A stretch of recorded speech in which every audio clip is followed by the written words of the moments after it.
What was supposed to be a fun trip turned into a nightmare after a Grand Rapids man says an airline broke his wheelchair. Jon Krieger flew from Detroit to Phoenix in March. But as 13 on Your Side's Lauren Baker reports, the trip was ruined and left him asking why this keeps happening.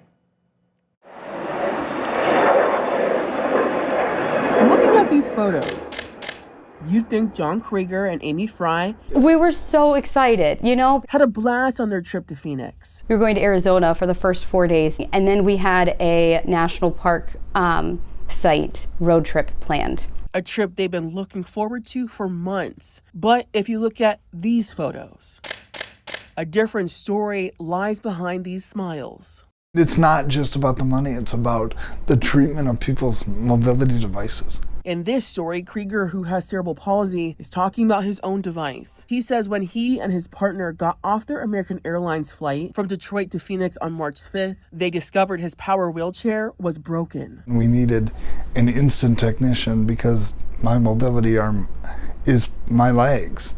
Without the chair, I can't do anything, and I couldn't leave the airport. And originally they're like, we'll get a hold of you in 24 to 48 hours. And I was like, I can't leave the Phoenix airport. He says the airline brought in a technician who was able to diagnose the problem but couldn't fix it. So they had to reach out to another repair group that could only temporarily fix the chair. The problems didn't stop there. And on the way home, we were also inconvenienced because the flight was delayed 45 minutes singularly by me.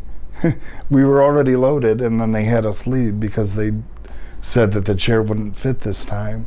And then we had to be rerouted on different aircraft because they had no way to get us home. A roughly 4-hour flight turned into a 12-hour travel day. I was confused because I was just like, well, we got here on this same exact plane, the same model, everything is exactly the same. So why now does the chair not fit?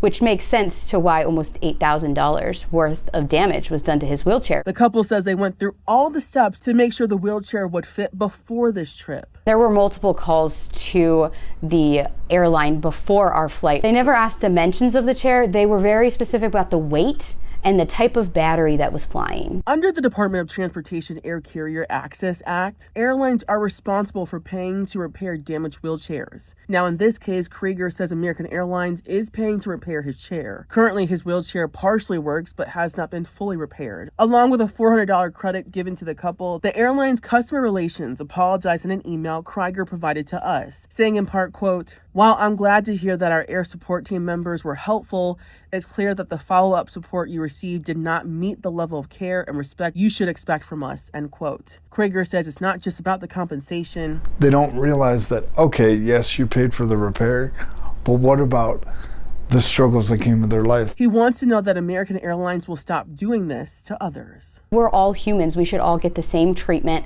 We should all be treated with basic human dignity. For 13 on Your Side, I'm Lauren Baker. Now, Lauren contacted American Airlines 5 times over the past several weeks. She never got a response.